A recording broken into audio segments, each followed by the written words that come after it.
What's up, guys? Welcome back to the channel. Thank you for tuning in on today's video. We are adjusting our valves on our 6.0 Power Stroke because we installed the Jesel roller rocker setup. If you guys watched the latest video on the race truck, we installed the KDD race ported Icon series heads and we are going full bore on this build. And so we've got the Jesel roller rocker setup and we are adjusting the valves like I stated. We've got all the ones on the passenger side taken care of, and we've got the first three on this side taken care of. So what we're having to do is we are having to do each cylinder individually. So we are setting the piston at TDC on the compression stroke, and we are setting our valve lash based on at that point per cylinder. So we are doing 10 thousandths on intake and 20 thousandths on exhaust. That is what's per recommended from KDD. So that is how we are setting up the build. Let's jump into this video.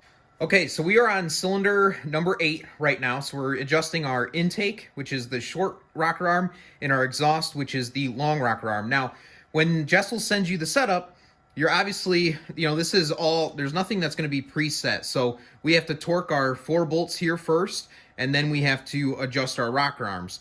Now, right now, I have the piston where I can look in through our injector bore right there, and I can see that the top of the piston is close or is near TDC. We're going to rotate this over.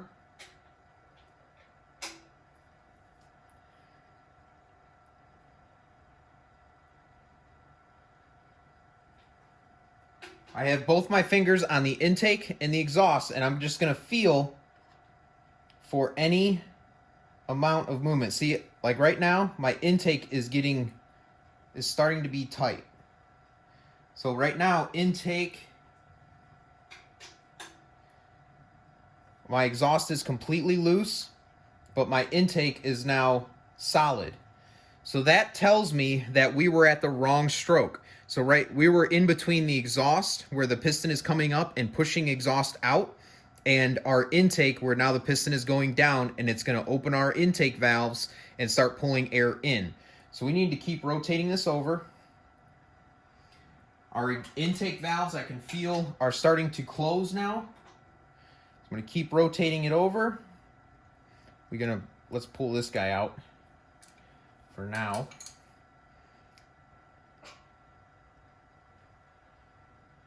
So our intake valve is closing. It stopped moving, so now we're going to check and see where our piston's at. So basically, we just had the intake stroke, so the piston should be at the bottom, and our intake valve just closed. We're going to rotate it over, and now we are on the compression stroke. We're just going to keep an eye on our cylinder to see where our piston's at.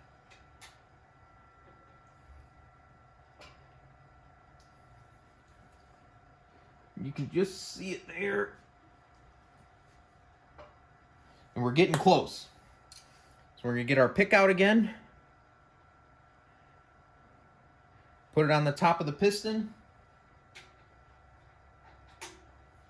We're going to rotate it. The piston is going down now. So we're going to back it up. It's coming up. It's going back down. Go back the other way. Piston is coming up. Right there. That's where we want it.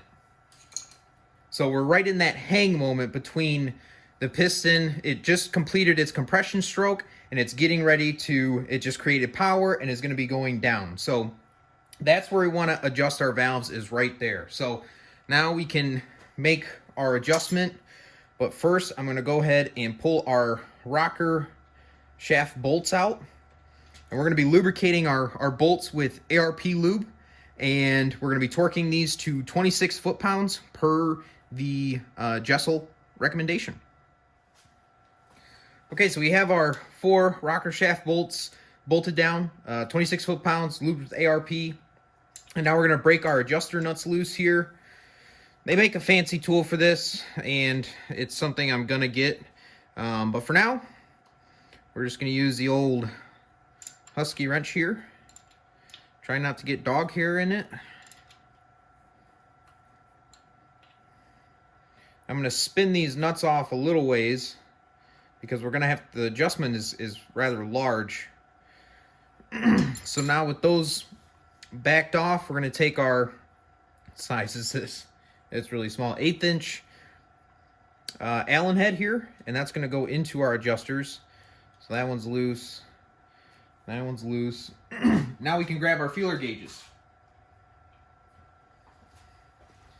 So we've got our 10 thousandths feeler gauge. We're going to stick it in between here, and we're going to start making our adjustment. So we're going to tighten this down. We're just going to move this until it starts to get tight. It's starting to get tight. I always go to the point where, see, I can't even move the the feeler gauge back and forth at all. So now I'll just slowly back it off. Slowly, try to anyways. Slowly back it off until we start getting movement. So right there, you can feel, you know, I mean, there's a lot of different ways to do this, but I usually put a little bit of lubricant on this and then on our feeler gauge, but you can feel there's a little bit of drag there, but it's nice. It's good. So there's our 10 thousandths adjustment. I'll come in here and I'll tighten up the nut a little ways by hand. I'll take my wrench. And we will tighten up our adjuster nut.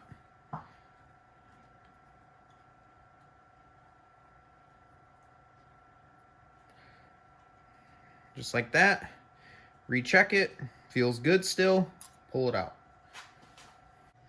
Okay, so our next exciting product that we are going to be installing on the race truck here are going to be these GNR Diesel billet valve covers. Now, GNR Diesel makes a lot of different products for a lot of the Cummins guys, Duramax guys, and us 6.0 Power Stroke guys. They do have S300 and S400 kits available. One of the things they're most well known for are their sump kits. I know a lot of people that run the sump kits. Of course, they have these 6.0 billet fuel filter caps and oil filter caps. And then here are your S300 and S400 kits. They do sell it with a turbo as well. If you guys remember, the race truck used to have one of their S300 pedestals a long time ago. But these valve covers are a pretty newly released product. So they don't even have it in their product catalog yet. But these suckers are beautiful. I mean, this is really going to add a little bit of bling to the engine. But we didn't just buy it for the bling. There is a purpose that these are going to serve. That's going to go along with the build. So, yes, these are, I know there might be a guy out there that's like, hey, Cody, those are going to be heavier than your stock valve covers. That's true. That is true. But like I said, there is a purpose that these are going to serve that are going to help us. So, I'm going to get to that. But first, I just kind of wanted to go over all of this stuff. So you can see this. I mean, this stuff is, I mean, it's beautiful stuff here, guys. It is billet aluminum. They do have two different versions here. This is your oil fill and then a breather. So this is like their standard one. And then this is their low profile one, which is super cool. So like if you have like a turbo, compound turbo setup, you can run the low profile one if you need a little extra room. So I just got both of them. And then this is some of your FICM hardware, FICM mounting bracket hardware. It does locate the glow plug control module as well. So you got your glow plug control module. This is your oil fill. You've got your holes for your FICM bracket as well. It does accommodate. These will bolt on any truck. The biggest thing is that it does relocate your CCV to a different spot. But you can use an AN style fitting coming off of this. So any AN style can screw into that. I believe it's dash 12 that screws into that. So a really, really nice setup. I think they're pretty reasonably priced. You know, they sent us some cool stuff here too. This is kind of neat. A little bottle opener. We're going to kind of go over some things here. I'm going to get them put on the truck and just point out a couple of things of why we went with this particular setup. Okay, so starting on the passenger side here, you can see we've got it loosely installed here. One of the first things that I really like about this setup is these bolts are all inset, right? They're nice Allen head hardware. The bolts are actually longer up top and shorter on the bottom. You can see we've got the standard profile filler and CCV right here. So we're gonna have a dash 12 180 come out of here and out, and then you can see we've got the ICP port. That's where our injection control pressure sensor will be, so it accommodates for that. And then we've got this nice bracket here for our glow plug control module that gets bolted there. These two bolts are actually a little bit different size, and when you put your glow plug control module on, this bolt will go through the glow plug control module, through the bracket, and then bolt that all down. So that's kind of nice there. And then on our driver's side here, this is one of the main reasons we got this particular setup. So you see we've got a really nice Fickum bracketry here, and we've got nice rubber isolators just like factory is set up. You can see in this particular bolt hole, instead of having it a deep inset, it's really short right here to accommodate for plenty of clearance for our wire harness going to our Fickum. But then you notice this extra hole right here, which is actually, it's identical to our other valve cover in its location, but this is for the port that's in your oil rail. We're going to be utilizing that port there. So we needed to get a valve cover that had an extra port right here because we are going to be running the diesel site H-Pods setup, and we need to access this particular port so that what we're going to be doing is we're basically going to be dual feeding our oil rails using the H-Pod system. So that's going to be really neat, and that's why we went with this particular setup. Other than it absolutely looks amazing, and these things are beautiful. All this hardware, everything is lined up perfectly for me, and yeah, I'm really, really excited. These things are super cool, and I'm glad I got a chance to try them out. And I don't think there's many people that have these, or possibly don't even know about these. So these are really, really nice, guys. Pretty pumped about it. I wanted to jump into some of the other things that we can tackle. So what you see here is our T4 setup that is from SoCal-Billet. So Larry over at SoCal-Billet, we've got both of our exhaust manifolds. You can see we've got an EGT probe port right there. But then you guys can see we've got some extra ports coming off the side of these. And then we've got our beautiful T4 up pipes as well. He went ahead and wrapped all of these really nicely for us, so that's pretty neat. And on the ends here, these are actually for wastegates. So we will possibly maybe have wastegates on the truck. If not, I think to start off, we're probably just going to plug those two ports. I believe they're 40 millimeter wastegate ports there. So we're probably going to start off with plugging those, and then in the future, if we ever do compounds or have the need to wastegate the truck, we will have the ability. So that's why I wanted to do that. Like I said, EGT probe over there. We've got our T4 up pipes here. Gasket, our two V-bands here to connect our up pipes to our manifolds. So that's kind of neat that he uses a V-band style connection. But yeah, really nice setup here. This is what's going to be feeding our big turbo up top, our big single turbo. So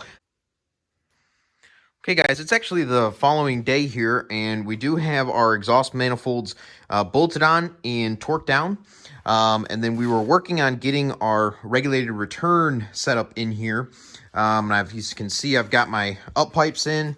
They're V-banded. These things are rock solid. I don't think there's going to be a whole lot of adjustment there, but this is definitely really reliable. And so my plan is for this back fuel line is I think I'm going to have a clamp come off of this. I don't think pulling that bolt out and retorquing it is going to be a huge deal. And I think it's going to come over top of this here. Because we're running the H-Pod setup, we are going to have lines that are going to come out of here. So we'll probably be able to attach this line to those. And then this line is sneaking through right in here between our rocker box and our head, and I'll probably have a clamp come off of one of these two holes holding it there, and then down, and then my driver's side fuel line, I think I'm going to have it route just above here. And then I'll have a clamp come off of that to kind of hold that line in place there. And then the theory for our front lines is going to be very similar as well. You know, we've got some bolts up here to work with to attach this line and keep it from rubbing on stuff. So, yeah, we're kind of to the point. I think I'm going to pull our up pipes back off, and I think we're going to get the cherry picker out. We're going to pick this thing up and get our motor mounts on and maybe see if we can drop it in place here real quick and just see if our oil pan's going to clear or if we're going to have a bunch of issues. So I'm going to show you guys the progress that we made on the truck. Whenever I get excited, I have a tendency to put the camera down, and so that's what happened. But I will show you guys this beautiful sight right here. So we did get the engine put in. It is bolted up. We've got our engine mount nuts fully tightened. I even put our two-wheel drive 4R100. It's underneath there, but it's not bolted up. But that is going to be one of our next things to do, is get that bolted up to our engine and get a cross member in there. That way we can get this thing at the right angle that it's going to be sitting at. And then from there, we can start fabricating up front here for our intercooler and radiator mounts up front. And so, yeah, I just wanted to, I kind of got excited. I was like, well, shoot, let me see if I can get a fender on here. So we got both fenders on. We've got our header panel across the front here. Definitely going to have to support this for sure, which I think I'm going to use these inside brackets here and attach that to our radiator intercooler support. Just trying to get an idea of what this thing is going to look like, the type of room we're working with. Obviously, we've got a ton of room in here to work with, but first day of 2023, and we have our race truck engine installed. Very exciting. We've got a lot more work ahead of us here. We're kind of tackling a lot of the bigger stuff, but the bigger stuff is kind of the easier things. So eventually we're going to have to start tackling a lot of the smaller things that are going to be left over on this build. We've also got a ton of work to do on the rear as well. We freaking hacked our front suspension out of here, so we're going to be doing some coilover suspension stuff up front. We're staying two-wheel drive. A lot of stuff happening. We're trying to make some headway. We're trying to make some progress. We obviously still need to get injectors in there. We've got the intake manifold, turbo setup. All of that stuff still needs to go on in the truck, in the engine. Our interior is completely blown apart right now. But yeah, any progress is progress, and that's the most important thing. So thank you guys for tuning in on today's video. First day of 2023. We've got the engine in the race truck. Let's freaking go. Hopefully we can have it running this year and be out at the racetrack at some point. So very exciting. Like, subscribe, guys. Drop a comment. We'll catch you in the next one.